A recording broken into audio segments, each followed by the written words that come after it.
Kit Kat. Few chocolate bars have managed to stay this relevant for this long, and a lot of that comes down to one simple idea: breaking. The snap of a Kit Kat finger has become one of the most recognized sounds in snack food. Made by Rowntree's in York, England back in 1935, the bar was originally called Rowntree's Chocolate Crisp before being renamed. The concept was simple: thin wafer layers coated in milk chocolate, designed to be snapped apart and shared. Nestlé took over production in most countries after acquiring Rowntree's in 1988, though Hershey still makes Kit Kat in the United States under a separate licensing agreement. What keeps it interesting is how adaptable the format has proven to be. Japan alone has produced hundreds of Kit Kat flavors over the years, from matcha and sake to strawberry cheesecake and roasted tea. The wafer and chocolate combination is humble, but the structure invites creativity in a way that a solid bar simply cannot. Snickers. This is a bar that was built around the idea of being filling. Launched by Mars in 1930, Snickers layers nougat, caramel, and roasted peanuts, all wrapped in milk chocolate. It was named after a horse owned by the Mars family, which is not something the advertising has ever leaned into heavily. For decades, it was sold under the name Marathon in the United Kingdom, only becoming Snickers there in 1990. The combination of ingredients means it delivers a texture and calorie count that sets it apart from simpler bars. It became one of the best-selling chocolate bars in the world, partly because it genuinely satisfies hunger in a way that lighter bars do not. The marketing behind it has leaned into that idea for years, positioning it as something you eat when you need real energy rather than just a sweet moment. Twix. What makes Twix unusual is its twin format. Two separate bars sit side by side inside one wrapper, each one built from a biscuit base topped with caramel and covered in milk chocolate. It was created by Mars in the United Kingdom in 1967 under the name Raider, which remained its name across much of Europe for decades before being unified under the Twix name in the 1990s. The biscuit base gives it a crunch and a density that separates it from nougat-based bars. There is also a long-running campaign around the idea of a left Twix versus a right Twix, framing the two identical bars as rivals with different production styles. It is obviously fictional, but it has given the brand a playful identity that works surprisingly well for something so simple. Milky Way. In the United States, Milky Way is a bar of nougat and caramel covered in milk chocolate introduced by Mars in 1923. It was one of the earliest attempts to replicate the texture of a malted milkshake in solid candy form, which is where the name came from. The confusion begins when you cross the Atlantic. In the United Kingdom, a Milky Way is a much lighter bar, softer, airier nougat with no caramel, and what Americans call a Milky Way is sold there as a Mars bar. The two products have existed in parallel for decades with essentially swapped identities depending on which country you're in. The American version is denser and richer, while the British version leans toward a lighter, almost cloud-like texture. Both carry the same name for entirely different eating experiences. Reese's Peanut Butter Cups. Technically not a bar, but a cup, and one that has earned a permanent place in this conversation. H.B. Reese, a former dairy farmer who worked for Milton Hershey before striking out on his own, created them in 1928.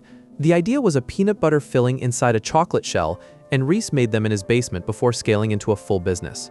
When he died in 1956, his son sold the company to Hershey, which is why Reese's products exist under the Hershey umbrella today. The peanut butter and chocolate combination had existed before, but Reese's popularized it at a mass scale. The ratio of filling to chocolate is a key part of the experience. The peanut butter is thick, slightly salty, and not overly sweet, which creates a balance that plain chocolate cannot replicate on its own. Toblerone.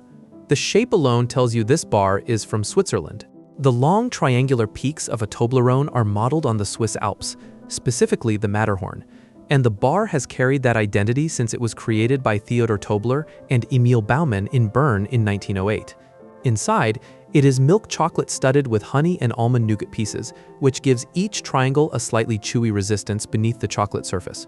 Toblerone is now owned by Mondelez International, and a 2023 controversy emerged when the brand quietly removed the Matterhorn image from its packaging after moving some production to Slovakia, which conflicted with Swiss rules about depicting the Alps on food products made outside the country. The image was eventually restored when production returned partly to Switzerland. For a chocolate bar, it carries an unusual amount of national symbolism. Cadbury Dairy Milk. Cadbury is the name most closely associated with British chocolate culture, and dairy milk is its cornerstone product.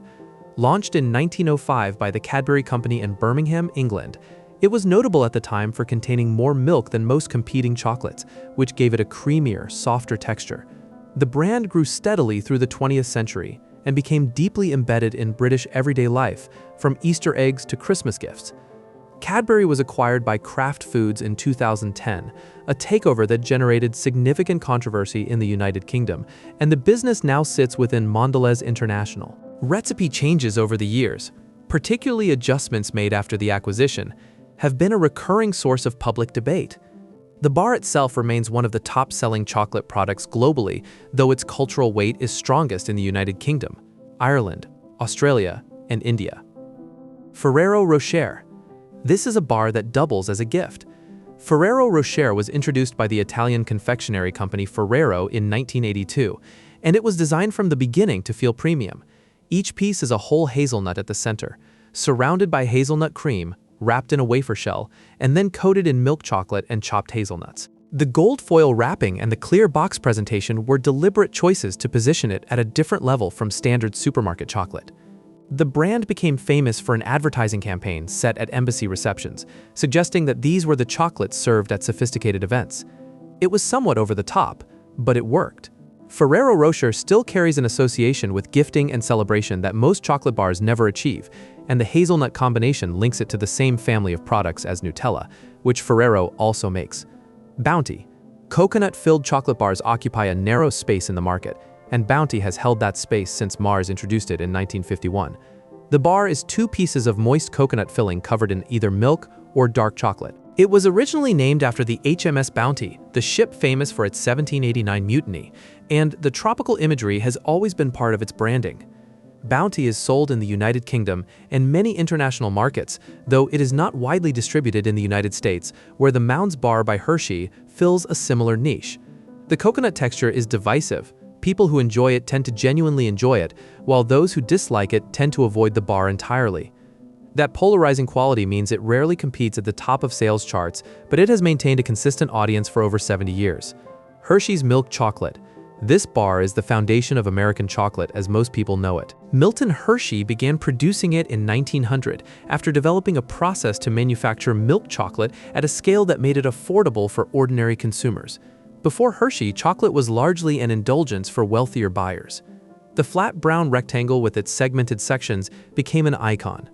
The flavor is distinct. A slight tanginess comes from the specific way Hershey processes its milk, which involves a partial pre-crystallization of the fats that gives American milk chocolate a different taste profile compared to European milk chocolate. Some describe this as slightly sour. Others simply describe it as the taste of American chocolate. Either way, it is one of the most recognizable food products in the world, and the bar against which much of the American confectionery industry has been measured. Kinder Bueno. Ferrero also makes this one, introduced in 1990, and it takes a different approach than Ferrero Rocher. Kinder Bueno is a thin wafer bar filled with hazelnut cream and coated in milk chocolate, with a light drizzle on top. It comes in 2 slim fingers per wrapper, which gives it a lighter, more refined feeling than most chocolate bars. The name combines the Italian and Spanish words for children and good, which fits within the broader Kinder brand that Ferrero built around products aimed at younger consumers. Over time, Kinder Bueno developed a strong following among adults as well, particularly in European markets. Its texture is delicate, a crunch from the wafer, then a smooth cream interior, and the hazelnut flavor is present without being heavy. It has expanded into white chocolate and dark chocolate versions, but the original remains the most popular. Lindt Excellence. Lindt represents a different tier of the chocolate bar market entirely. The Swiss company traces its roots back to 1845 and is named partly after Rodolphe Lindt, who invented the conching process in 1879. Conching involves rolling and aerating chocolate for an extended period, which produces a smoother, more refined texture than earlier methods allowed. Lindt Excellence bars come in a range of cocoa percentages, from 70% to 99% dark chocolate, and they are sold in a thinner, wider format than most mass-market bars. The product is aimed at consumers who want chocolate with a cleaner, more pronounced cocoa flavor and fewer additives. Lindt sits in a middle space between everyday chocolate and artisan craft bars. It is widely available in supermarkets, but priced and presented above typical confectionery. The brand has built its identity heavily around Swiss chocolate traditions and smooth texture, and those associations have proven durable across many markets.